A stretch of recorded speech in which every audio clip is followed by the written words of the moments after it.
Haleluya. Selamat pagi saudara-saudara yang dikasihi oleh Tuhan.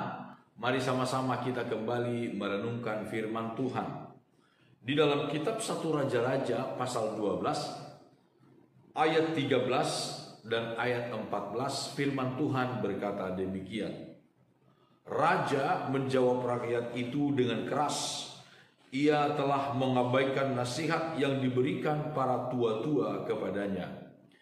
Ia mengatakan kepada mereka, menurut nasihat orang-orang muda, ayahku telah memberatkan tanggungan kamu, tetapi aku akan menambah tanggunganmu itu. Ayahku telah menghajar kamu dengan cambuk, tetapi aku akan menghajar kamu dengan cambuk yang berduri besi. Saudara-saudara yang dikasihi oleh Tuhan, di awal suksesi pemerintahan dari Raja Rehabeam, putra dari Salomo, cucu dari Raja Daud, terjadi kekacauan, terjadi keributan, terjadi pertengkaran. Kenapa, saudara-saudara? Rupanya pada zaman Raja Salomo, kemakmuran yang didapat oleh kerajaan Israel hanya dinikmati oleh sedikit rakyat Israel. Ada begitu banyak masyarakat yang tertekan karena tingginya pajak yang diterapkan oleh kerajaan. Sehingga datanglah para tua-tua, pemimpin-pemimpin dari tiap-tiap suku Israel memohon kepada Raja Rehabeam. Ini orang-orang tua dengan niat yang sangat tulus, dengan niat yang sangat baik, datang kepada Raja Rehabeam, raja baru, pemimpin baru, supaya kiranya mereka diberikan keringanan pajak. Keringanan pajak. Tetapi apa yang terjadi? Nasihat dari orang-orang tua, para penasihat raja yang dipakai, sangat dihormati, sangat didengar oleh ayahnya Salomo. Pada waktu Salomo masih menjadi raja, masih hidup, tidak didengar oleh Rehabeam. Tetapi malahan Rehabeam memanggil penasihat-penasihat yang masih muda, yang masih sebaya dengan dia, yang belum banyak pengalaman dalam pemerintahan, sebut saja dalam sosial politik kemasyarakatan. Belum begitu banyak pengalaman. Dan orang-orang muda ini menasihatkan nasihat yang tidak baik. Mereka berkata, sebut saja kepada rakyat itu, jawab saja rakyat itu bahwa kelingkingku lebih besar dari pinggang ayahku. Wow. Ini jawaban yang sangat-sangat arogan, yang sangat-sangat congkak, sombong, luar biasa. Dan sayangnya Raja Rehabeam mengikuti nasihat orang-orang muda itu, mengabaikan nasihat orang-orang tua. Saudara-saudara, dari segi ilmu pengetahuan, apalagi di zaman sekarang, kita tidak bisa pungkiri bahwa orang-orang muda jauh memiliki ilmu lebih tinggi daripada orang-orang tua.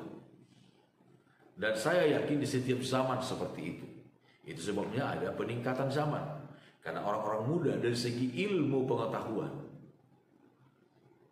lebih baik dari orang-orang tua. Tetapi pengalaman dari orang-orang tua, kebijaksanaan dari orang-orang tua, itu selalu lebih tinggi, lebih baik dari orang-orang muda.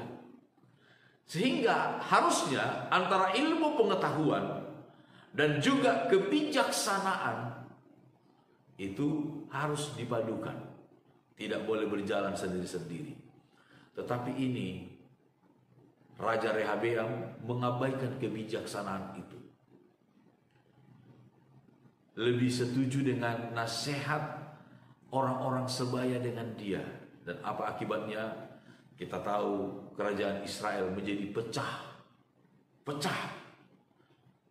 hanya dua suku yang bertahan tetap diperintah oleh keturunan Daud, yaitu Yehuda dan Benyamin. Selebihnya 10 suku yang lain, 10 suku yang lain memilih untuk berpisah dengan keturunan Daud. Mereka berkata, apa yang kita dapat dari keturunan Daud? Apa yang kita dapat dari keturunan Daud? 10 suku akhirnya diperintah oleh Jerobeam. Rehabeam, anak dari Salomo, hanya mendapatkan 2 suku. Saudara-saudara yang dikasihi oleh Tuhan, kita harus ingat betapa pentingnya kerendahan hati dan betapa berbahayanya kecongkakan. Di dalam kitab Amsal pasal 13 firman Tuhan berkata demikian. Amsal pasal 13 ayat yang ke-10 firman Tuhan menyebutkan demikian.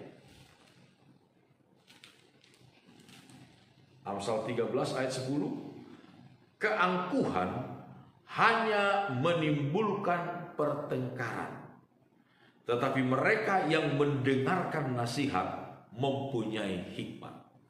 Keangkuhan hanya menimbulkan pertengkaran, tetapi mereka yang mendengarkan nasihat mempunyai hikmat. Saudara-saudara yang dikasihi oleh Tuhan, setinggi apapun ilmu pengetahuan yang kita miliki, sehebat apapun, sebesar apapun kekuasaan yang ada di tangan kita, jangan pernah angkuh. Jangan pernah bersikap angkuh. Firman Tuhan berkata, keangkuhan menimbulkan pertengkaran, tetapi mereka yang mendengarkan nasihat mempunyai hikmat, mempunyai kebijaksanaan. Sayang sekali, seharusnya 12 suku itu utuh, digenggam, diperintah oleh Raja Rehabeam. Tetapi karena keangkuhannya, kecongkakannya, sebagian besar dari umat Israel lepas dari pemerintahan keturunan Daud. Sekali lagi, biarlah kita tetap menjadi orang yang rendah hati. Jangan pernah mengabaikan nasihat. Apalagi nasihat itu datang dari orang-orang yang tua, yang lebih berpengalaman dari kita. Nasihat itu lahir dari hati yang tulus, hati yang murni. Saudara-saudara, jangan pernah kita abaikan. Sekali kita mendengarkan nasihat, selamanya kita mendapatkan keuntungan. Tetapi seringkali, sekali kita mengabaikan nasihat seperti yang dilakukan oleh Rehabeam di sini, selamanya ada kehancuran. Mari kita terus menjadi orang yang rendah hati, jauhi keangkuhan, jauhi kesombongan. Tuhan Yesus menyertai kita. Amin. Mari sama-sama kita berdoa. Bapa kami dalam sorga, segala pujian syukur kami naikkan kepadamu. Terima kasih banyak atas segala berkat dan kemurahan-Mu dalam hidup kami. Bapa, kami berdoa dan menyerahkan seluruh hidup kami ke dalam tangan-Mu di sepanjang hari ini. Tuhan kiranya sertai kami, Tuhan kiranya tuntun kami di dalam kasih dan kuasa Roh. Pimpin kami Tuhan di hari-hari yang jahat, di hari-hari yang penuh ketidakpastian. Pimpin kami dalam kasih dan kuasa-Mu. Di dalam nama Tuhan Yesus Kristus kami berdoa. Haleluya. Amin. Selamat pagi saudara-saudara. Immanuel.